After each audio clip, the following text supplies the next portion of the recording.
আসসালামু আলাইকুম। Master BD শপের পক্ষ থেকে আমি শামীম সুপ্রিয় সুধী আপনাদেরকে স্বাগত জানাচ্ছি।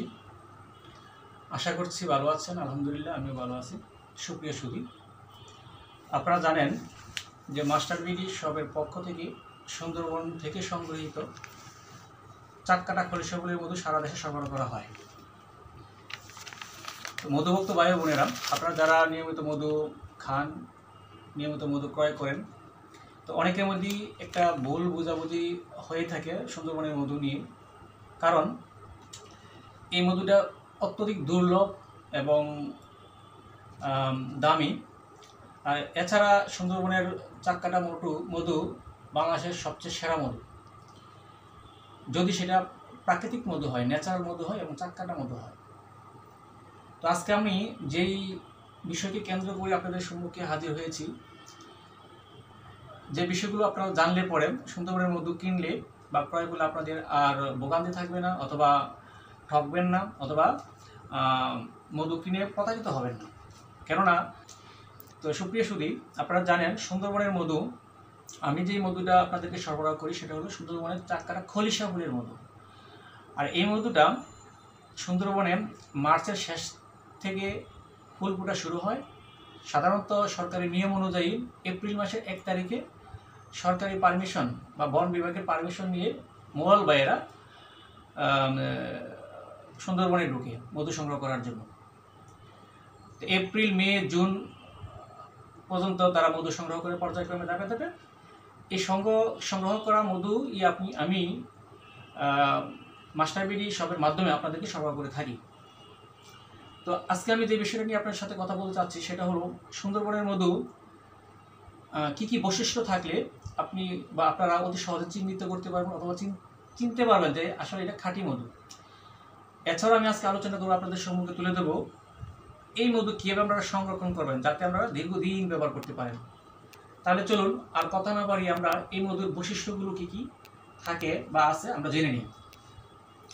সুপ্রিয় কলিজার ভাই বোনেরা, সুন্দরবনের চাককাটা খলিশাগুলির মধুর অন্যতম যে বৈশিষ্ট্য সেটা হলো প্রকৃতিগত কারণে পাতলা, অর্থাৎ এই মধু প্রকৃতিগত কারণেই পাতলা হবে। এছাড়া দ্বিতীয় যেই বৈশিষ্ট্য তা হলো মধু যদি আমরা একটু নাড়াচাড়া করি তাহলে মধুর উপরে একটা ফেনা জমে, ফেনা ফেনা ভাব হবে এবং ফেনা উঠবে। আপনারা আমার সম্মুখে অথবা আমার হাতে দেখেন মধুর 3টা পট এখানে আছে, একটা কাচের বয়ামে আছে, 2টা প্লাস্টিক বোতলে আছে, 1 কেজি, হাফ কেজি এই পরিমাণে। এখানে দেখেন নতুন মধু। আর এই মধু আমার সামনে বা আমি এখন যে মধু আপনাদের সম্মুখে দেখাচ্ছি সেটা এই সিজনের নতুন মধু, অর্থাৎ 2024 সালের নতুন মধু।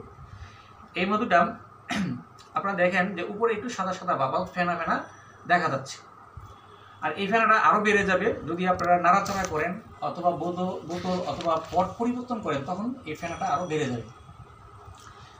তৃতীয় নম্বর যেই বৈশিষ্ট্য হলো এই মধুর উপর গাছ জমবে, মধুর বাসা প্লেন বলে, অথবা গাছ জমবে।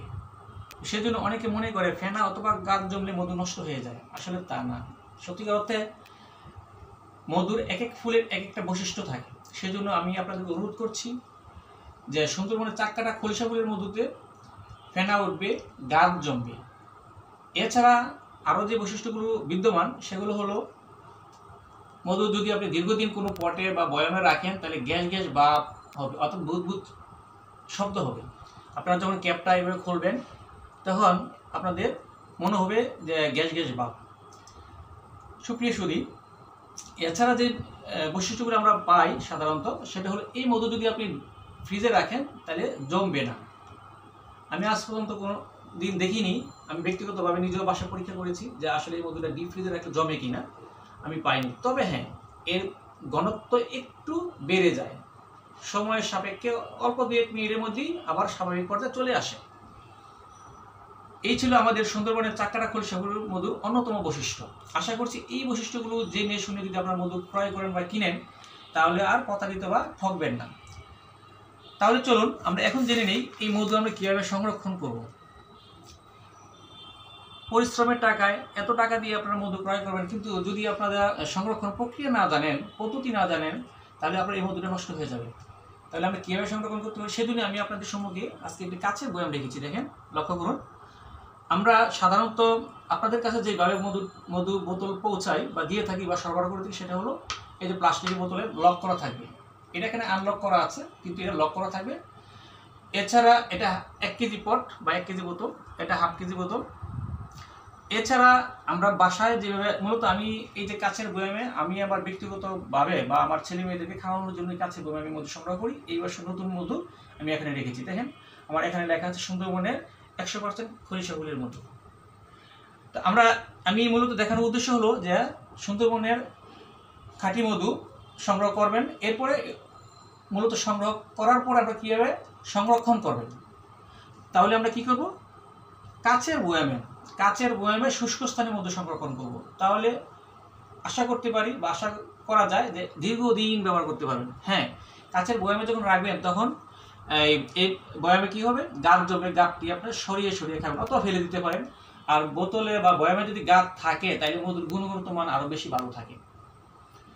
আরেকটা বিষয় লক্ষ্য রাখবেন, মধু তোলার সময় আপনারা যখন খাবেন তখন যেন চামচে পানি না থাকে, কেননা মধুতে যদি পানি লেগে যায় তাহলে মধু নষ্ট হয়ে যাবে।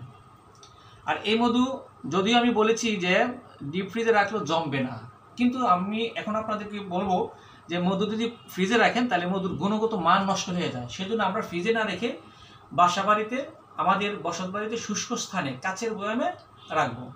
আর মাঝে মাঝে আমরা এই ক্যাপ অথবা ঢাকনাটা খুলে আবার লাগিয়ে ফেলবো। আর এমনিতে আমরা নিয়মিত মধু খাবো।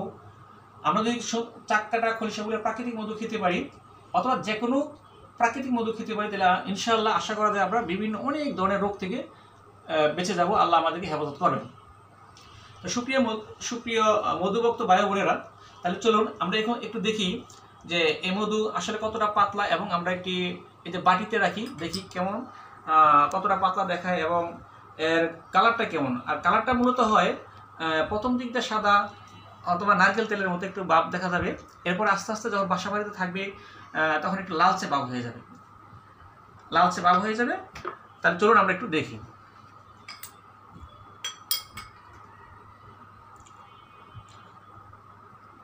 মাশাআল্লাহ, কত সুন্দর লোভনীয় মধু, মন চায় এখনই খেয়ে ফেলি। আর এই মধু যারা সংগ্রহ করতে চান, এই খাঁটি সুন্দরবনের খাঁটি মধু, খলিশাফুলের মধু যারা সংগ্রহ করতে চান, তারা আমার সাথে যোগাযোগ করতে পারেন। Facebook page master BD shop, অথবা আমার ব্যক্তিগত যে নম্বর আমি আপনাদেরকে বলে দিব সেই নম্বরে যোগাযোগ করতে পারেন। দেখেন কত পাতলা, সুন্দর এবং নারকেল তেলের মতো কালার মনে হচ্ছে। আর এই মধু খুব সুস্বাদু হয়। যারা নিয়মিত সুন্দরবনের মধু খান তারা দেখবেন এই মধু খুব সুস্বাদু হয়। আলহামদুলিল্লাহ, মাশাআল্লাহ, কত সুন্দর। একটু ক্যামেরাটা একটু ক্লোজ করে দেখেন মধুভক্ত ভাই বোনেরা, সুপ্রিয় সুধী, মধুটা কত স্বচ্ছ মনে হচ্ছে। তবে হ্যাঁ, এটা যেহেতু চাক্কাটা খলিশাফুলের মধু, আমরা রিফাইন করি না। রিফাইন না করার কারণে মধুতে হালকা ময়লা থাকতে পারে। ময়লা আমরা সাধারণত বা মূলত একটা ছাঁকুনি দিয়ে ছেঁকে আপনাদেরকে এই বোতলজাত করে সরবরাহ করে থাকি। তো আপনারা যারা আমাদের কাছে মধু সংগ্রহ করবেন তাদের কাছে আমার বিশেষ অনুরোধ থাকবে, মধু অবশ্যই যখন ব্যবহার করবেন বা খাবেন, নিজে খাবেন অথবা ছেলে মেয়েদেরকে খাওয়াবেন, তো ছাঁকুনি দিয়ে ছেঁকে খাওয়াবেন। তাহলে সুপ্রিয় সুধী, আমরা ইতিমধ্যে জানতে পারলাম যে সুন্দরবনের চাক্কাটা খলিশাফুলের মধুর বৈশিষ্ট্য এবং সংরক্ষণ কীভাবে করব। আশা করছি আপনাদের মধ্যে আর মধু নিয়ে কোনো প্রকার ভুল বুঝাবুঝি বা ঝামেলা থাকবে না। তাহলে এখন চলুন আমরা জেনে নেই এই মধুটা আমরা কীভাবে পেতে পারি এবং কত টাকা করে আমরা কেজি বিক্রি করি। আসলে ব্যবসা হালাল প্রক্রিয়া, হালাল পণ্য নিয়ে ব্যবসা করার চেষ্টা করি ইনশাআল্লাহ। সেজন্য আমি চাই আমার কথা এবং কাজের মধ্যে যেন মিল থাকে। অদ্যবধি যারা আমার কাছ থেকে মধু নিয়েছেন আজ পর্যন্ত কেউ বলতে পারবে না যে কোনো প্রকার মধুতে সন্দেহজনক কোনো কিছু পেয়েছে বলে মনে হয় না। আমার কানে বা আমার কাছে কোনো মেসেজ পাইনি। সেজন্য জোর গলায় বলতে পারি যে আপনারা যারা মধু নেবেন ইনশাআল্লাহ ঠকবেন না। তাহলে আমরা মধুটা কীভাবে আপনারা আমার কাছে সংগ্রহ করবেন সেটা হলো আমার যে পেজ মাস্টার বিডি শপ নামে পেজ আছে, সেই পেজে ভিজিট করবেন। ভিজিট করে মধু সংক্রান্ত আরও যাবতীয় তথ্য জানতে পারবেন। সেখানে আপনারা কমেন্ট বক্সে আপনারা আপনাদের ফুল অ্যাড্রেস বা ঠিকানা দিয়ে অর্ডার কনফার্ম করে রাখবেন ইনশাআল্লাহ। আর অর্ডারটা মূলত 1/2 কেজি বা 1 কেজি বা 1/2 কেজি পরিমাণ হতে হবে। এর সাথে যুক্ত হবে কুরিয়ার চার্জ। তাহলে সর্বশেষে আমরা জানিয়ে দেবো এই সুন্দরবনের মধু আমরা কত কেজি বিক্রি করি। এই সিজনের জন্য 2024 সালে যে সিজনে নতুন সংগ্রহ করা যে মধু, সেই মধু 1100 টাকা কেজি। আমি আবার বলছি 1100 টাকা কেজি। তো আশা করছি আপনারা মাস্টার বিডি শপের পাশে থাকবেন, সাথে থাকবেন এবং শেয়ারের মাধ্যমে প্রকৃত তথ্যটি, বৈশিষ্ট্য এবং সংরক্ষণ প্রক্রিয়া সবাই যেন জানতে পারে, শেয়ারের মাধ্যমে সার্বিক সহযোগিতা করবেন। আর পরিশেষে আমার যে ব্যক্তিগত মোবাইল নম্বর সেটি আমি আপনাদেরকে বলে দিচ্ছি, আশা করছি সবাই স্মরণে রাখবেন এবং সংগ্রহ রাখবেন। তাহলে চলুন, আমার মোবাইল নাম্বারটি হলো 0177142627 আমি আবার রিপিট করছি 0177142627